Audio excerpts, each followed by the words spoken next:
के दूसरों को दे के जो इसके साथ पीटीआई बनाने वाले होते।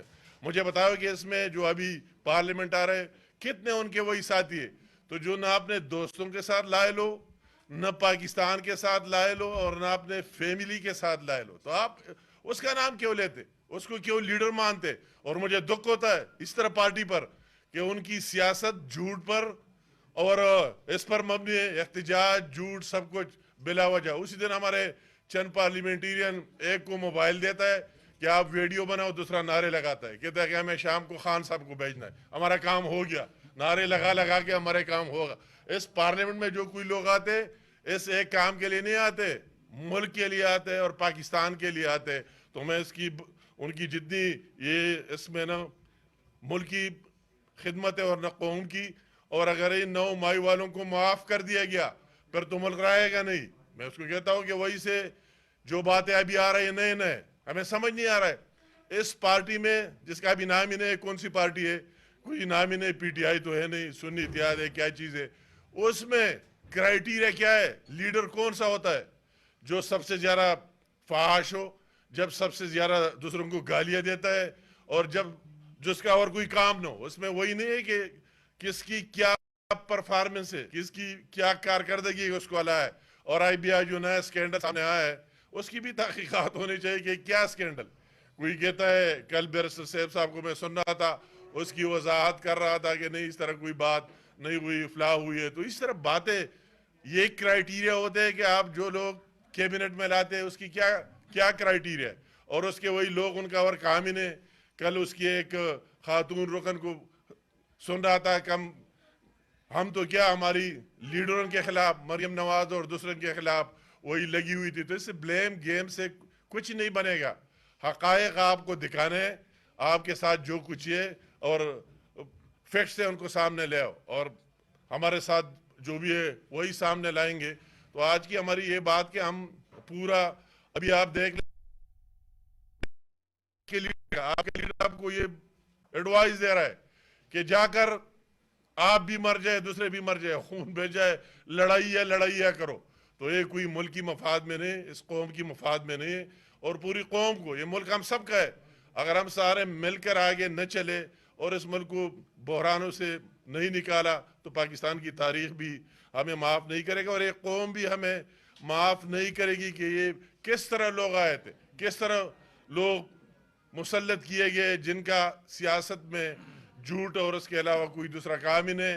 जितना ज्यादा झूठ बोल सकते हैं, जितने इल्जामात लगा सकते हैं, इतनी डटाई से मुझे समझ ही नहीं रहा। जिस तरह दिन को रात कहते और रात को दिन कहते, इंतहाई काबिल अफसोस है। तो मैंने कहा आज पार्लियामेंट का इजलास नहीं था, कल मुझे बाद में वही मैंने देख लिया, पता लग गया, मैं पार्लियामेंट में भी बात करूंगा। और ये कोई ना बोले, कोई किसी से कम नहीं है, हर किस्म का जवाब दे सकते हैं। अगर हमारे लीडरों को गालियां पड़ती है तो हम उसके जवाब भी दे सकते हैं, वही, मगर उसका क्या कीमत होगा, वही बात मतलब है कि इसकी कीमत क्या अदा करनी होगी। तो आप अगर वाकई पार्लियामेंट के लोगों ने आपको वोट देकर या भेजे तो आप वाकई उनके नुमाइंदे बन जाए, इस मुल्क और कौम के लिए काम करें, और ये एजेंडा तर्क करे कि सिर्फ और सिर्फ ज्यादा झूठ बोलना और गालियां देना सबसे बड़ा काम है। कि हमसे खान साहब खुश हो जाए, कौन सा खान साहब खुश हो जाए, उसकी क्या माजी है और इस मुल्क के लिए क्या खिदमत है। हमने तो 10 साल KPK में देखा कि उन्होंने क्या डिलीवर किया KPK में, एक एक गिन कर हमें बताया कि हमने इस 10 साल में ये काम किया, सिर्फ और सिर्फ विक्टिमाइजेशन किए और जो सूबे को मकरूज बनाया। अगर या 3-4 साल रहे तो उसका भी कोई चीज बता नहीं सकते कि किस बेस पर आप उसको चाहते।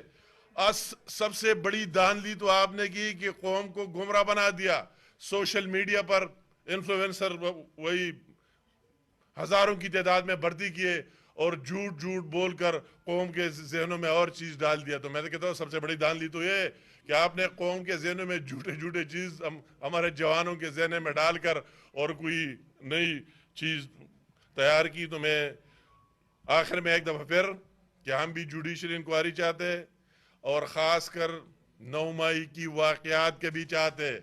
उसको की सूरत अगर माफ़ कर दिया गया तो ये मुल्क रहेगा नहीं, और उसका अपने इदारों के पीछे जिस तरह लगे हुए ये इदारे तबाह हुए, तो ये न मेरे और न आपके, ये पाकिस्तान के। तो उसकी सबसे बड़ी जवाल और कमजोरी पाकिस्तान की होगी। और ये किस मुंह से बात करते हैं? ये 18 का इलेक्शन हमने नहीं देखा है, वो बैठा हुआ आरटीएस हमने नहीं देखा है कि किस तरह बैठ गया और किस किस तरह लोग उसी टाइम भी रिजल्ट आ गए और उसके बाद गवर्नमेंट बनाने में क्या क्या नहीं हुआ। जहाजों को भर भर कर या लाया गया। और वही सूरी साहब जो आप सारे साफी भी जानते हैं, 50,000 ऊँटों की उस पर धांधली साबित हो गई कि 50,000 ऊँट बोगस डाले और फिर भी उसको स्टे ऑर्डर मिल गया और आखिर तक वही सूरी साहब स्टेज पर। तो आप किस मुंह से ये बातें करते हैं फला हो गया और फला हो गया? अपनी ज़मीर में देखे, अपनी गिरेबान के अंदर देखे कि आपने माजी में क्या किया और अब भी क्या कर रहे। तो आप सबका अगर कोई किसी का सवाल हो तो करे।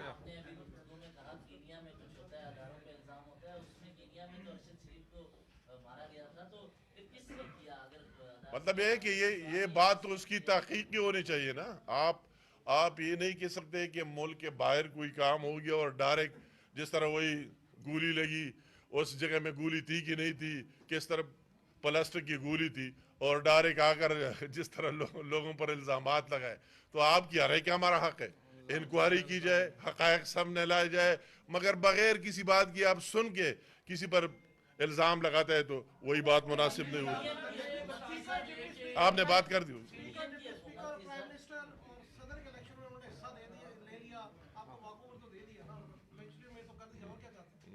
नहीं, मतलब है कि उसको इलेक्शन में हिस्सा ले लिया और हमने भी लिया। हम केपी में अपोजिशन में, मेरा भाई और सरदार साहब का बेटा और सारे हम दूसरे जो इत्तेहादी है हमारे साथ उसके भी मशहूर है, मगर वही जो हम अपोजिशन का रोल प्ले करें उससे नकल करें।